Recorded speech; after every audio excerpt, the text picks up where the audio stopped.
नमस्कार, मैं हूं अमित और आप देख रहे हैं आंखें न्यूज 24। इस वक्त की बड़ी खबर बिहार की राजधानी पटना से आ रही है, जहां पूर्व मुख्यमंत्री जीतन राम मांझी के बेटे संतोष सुमन, जो बिहार सरकार में वर्तमान में मंत्री हैं, उन्होंने विजय चौधरी से मुलाकात करते हुए मंत्री पद से इस्तीफा दे दिया है। आपको बता दें कि 24 जून को होने वाली विपक्षी एकजुटता से पहले नीतीश कुमार को बड़ा झटका देते हुए संतोष सुमन ने मीडिया से बातचीत की और कहा कि पार्टी को विलय करने का दबाव बन रहा था, जिसके कारण मंत्री पद से इस्तीफा दे दिया है। फिलहाल महागठबंधन में बना हुआ हूं, आपको सुनवाते हैं क्या कुछ कह रहे हैं संतोष मांझी।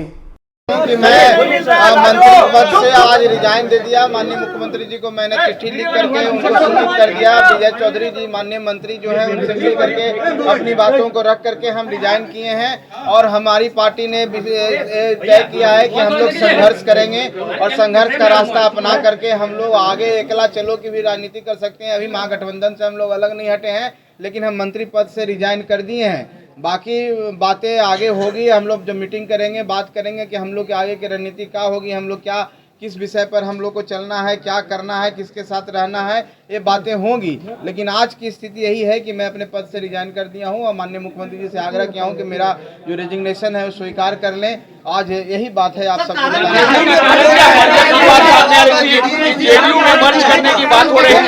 देखिए, एक ही कारण है जो सबसे महत्वपूर्ण कारण है।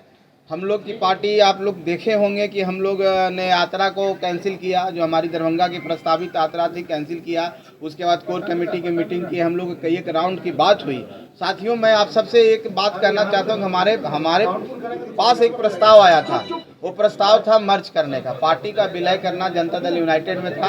उसको हम लोग ने स्वीकार नहीं किया और वो उस बात को इनकार करते हुए हमने अपना इस्तीफा दिया और ऐसी कोई बात नहीं। सर, मर्ज करने का प्रस्ताव किसके तरफ से आया था? क्या मुख्यमंत्री नीतीश कुमार की तरफ से आया था? देखिए, पार्टी की तरफ से आया था, जनता दल यूनाइटेड की तरफ से आया था। उसमें माननीय मुख्यमंत्री जी भी उस पार्टी के पार्ट हैं और ऐसा नहीं था कि हम लोग किसी के नीचे स्तर के पदाधिकारी कहने पर रिजाइन किए हैं। जाहिर सी बात है कि बहुत लंबी चौड़ी बात हुई थी। हम लोग ने बताया कि हमारी जो विचारधारा महागठबंधन की विचारधारा है, हम माननीय नीतीश कुमार जी का बहुत सम्मान करते हैं। हमारे जो नेता हैं आदरणीय श्री जीतन राम मांझी, उन्होंने बोला है कि हम अलग नहीं होंगे, हम जब तक उनके साथ हैं जब तक वो हमको रखना चाहते हैं। और उन्होंने कसम खाई थी और वो कसम पर आज भी कायम है। आज भी हम लोग उनका सम्मान करते हैं। हम जानते हैं कि माननीय नीतीश कुमार जी एक कुशल व्यक्तित्व हैं, एक सरकार को अच्छी तरह से चला रहे हैं, उनके हाथों में बिहार का भविष्य है। लेकिन जहाँ तक बात है पार्टी का अस्तित्व का, जब हमारा अस्तित्व खतरे में पड़ रहा है, हमारे सामने ऐसा प्रस्ताव आया तो उस प्रस्ताव को हमने स्वीकार नहीं किया। उस प्रस्ताव को ठुकराने के बाद हमने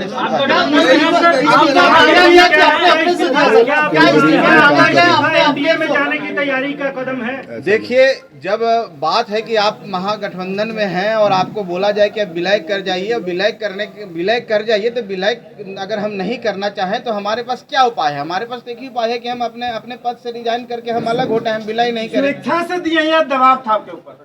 देखिए, अगर विलय करने की बात कही जा रही थी तो निश्चित तौर पर वो दबाव था कि आप विलय कीजिए। विलय कीजिए मतलब आप अस्तित्व खत्म कर दीजिए। अस्तित्व खत्म क्यों करेंगे? हमारी पार्टी है, हम रिजाइन करते हैं। संतोष सुमन जी गया और गवर्नर की भी बात चल रही है कि मांझी जी को गवर्नर और संतोष सुमन को गया लोकसभा क्षेत्र भेजने की बात है। क्या ये सच है या गलत है?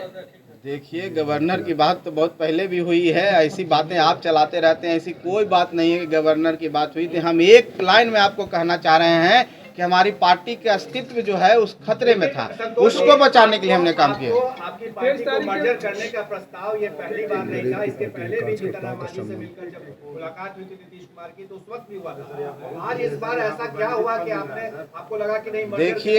देखिए, हम एक चीज आपको बता देना चाहते हैं कि इस जंगल में बहुत तरह के लोग रहते हैं, शेर भी रहते हैं, छोटे जानवर भी रहते हैं, उनको पकड़ने की कोशिश किया जाता है, सब बच जाता है, हिरन भी बच के निकल जाता है। हम लोग बच रहे थे आज तक, आज ऐसा लगा कि नहीं बच पाएंगे, इसलिए अलग हो गए। एनडीए में जाने की तैयारी है सर? एनडीए में जाने की तैयारी है सर? 23 तारीख की जो बैठक होगी आप उसमें शामिल होइएगा?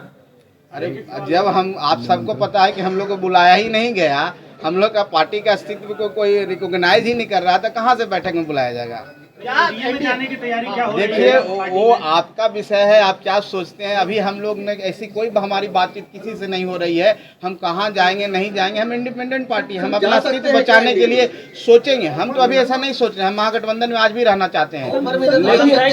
संतोष जी इस से हमारे सारे माननीय विधायकों की भी बात हुई है, उससे पहले हमारी पर्सनल मीटिंग भी हुई है, उसके बाद भी हम लोग मिलते रहे हैं और माननीय विजय चौधरी जी से भी मुलाकात होती रही है। कई एक राउंड की बात हुई है, एक दिन की बात नहीं है। हमने बोला ना कि हम अपना अस्तित्व बचाने के लिए हम जंगल से निकल गए, शेर से बच गए। तो लंबे समय से आपको लेकिन अगर आपका इस्तीफा स्वीकार हो जाता है तो उसका मतलब तो यही हुआ कि आप महागठबंधन से बाहर हो गए। अब मतलब तो महागठबंधन के नेताओं का समझना होगा। हम अगर मंत्री के रूप में भी अलग हो करके भी महागठबंधन में रहना चाहते हैं, तो अगर वो नहीं रहना चाहते हैं, दो बड़े पार्टी है जनता दल यूनाइटेड और राष्ट्रीय जनता दल, अगर ये दो पार्टियां नहीं रखना चाहेगी, आपको नहीं तवज्जो देगी, आपको नहीं बुलाएगी, आपको पार्टी के रूप में नहीं मानेगी, तो कैसे हम महागठबंधन में रहेंगे? आप बताइए। देखिए, हमको तो ऐसी बात नहीं लगती है, इसका कोई सवाल ही पैदा नहीं होता, क्योंकि एक दिन का ये बात नहीं है। हम बहुत सोच समझ के, हमने बहुत निर्णय लेके, अपने पार्टी के कोर वर्कर से बात करके, सभी सम्मानित सदस्यों, माननीय विधायकों से बात करके डिसीजन लिया है। कोई एक दिन का ऐसा बचवाना डिसीजन नहीं कि एक दिन गए और रिजाइन करके चला है। तो सोची समझी बात है और इस पर कोई माने हम नहीं समझते हैं कि कोई वापस लेने की। देखिए, शेर कोई भी होता है, हिरन को तो शेर पकड़ने के चक्कर में रहता है। शेर का नाम क्या ले, 1 2 3 कोई भी नाम ले सकते हैं। देखिए, इस पर हम कोई टिप्पणी नहीं करेंगे, लेकिन इतना ही कहेंगे कि हम अपने अस्तित्व बचाने के लिए ये निर्णय लिया। देखिए, आप सबके समक्ष बात है, हमने ये बोला था कि हमारी तैयारी 5 सीटों पर मुकम्मल है और हमारे कार्यकर्ता 5 सीट पर इतने तैयार हैं कि वो चुनाव लड़ने के लिए तैयार है और जीत में भी जीत हो सकती है। लेकिन हम ये भी बात बोले थे कि जब तक टेबल टॉक नहीं होता, जब तक एक साथ मिलेंगे नहीं, तो कैसे आधिकारिक रूप में हम बोल सकते हैं। एक पार्टी के रूप में, एक व्यक्तिगत रूप में मांग करना, कार्यकर्ताओं को सम्मान देना, वो भी जिस उत्साह के साथ हमारे पार्टी से जुड़े हुए हैं, उनकी मांग थी हम 5 सीटों पर लड़े, तो बात को हमने रखा है। ये हमने नहीं कहा कि हम 5 सीट पर ही लड़ेंगे। अगर महागठबंधन की में बैठकें होती, अगर 1-2 सीट कम भी होता तो हम उस पर विचार कर सकते थे, लेकिन यहाँ तो दूसरी बात है। आरजेडी से आप एमएलसी बने तो क्या आपने आरजेडी वालों से भी संपर्क करने की कोशिश की इस्तीफा के पहले? क्योंकि सरकार में वो भी शामिल है। लालू यादव से कोई बात, तेजस्वी यादव से कोई बात?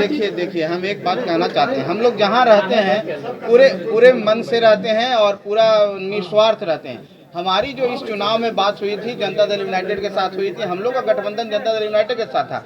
बाद में राष्ट्रीय जनता दल से साथ माननीय नीतीश कुमार जी मिले हैं, तो हमको आरजेडी से बात करने का हमको नहीं लगता है कि इस विषय पर ना उनके तरफ से कोई प्रस्ताव आया, ना उनसे कोई बात हुई। हमको जहां से प्रस्ताव आया तो हमने प्रस्ताव स्वीकार नहीं किया और हम समझे कि रिजाइन करना ही। कोई गुंजाइश है? सुलह की बात तो हमको नहीं लगती है कोई सुलह की बात भी होनी है, क्योंकि एक दिन की बात नहीं है, बहुत दिनों से चलती आ रही है। आपको लगता है कि सरकार में रहकर सरकार को बदलने का जो आपका नियम था, खासकर हर मुद्दे पर आप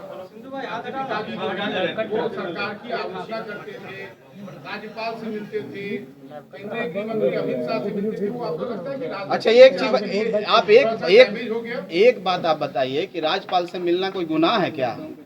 आपका केंद्रीय गृह मंत्री से मिलना कोई गुनाह है क्या? अगर हम प्रधानमंत्री से मिल लिए तो इसका क्या मतलब है कि आप बैरियर है और आप महागठबंधन में हैं तो आप भारत के प्रधानमंत्री से नहीं मिलेंगे, राष्ट्रपति से नहीं मिलेंगे?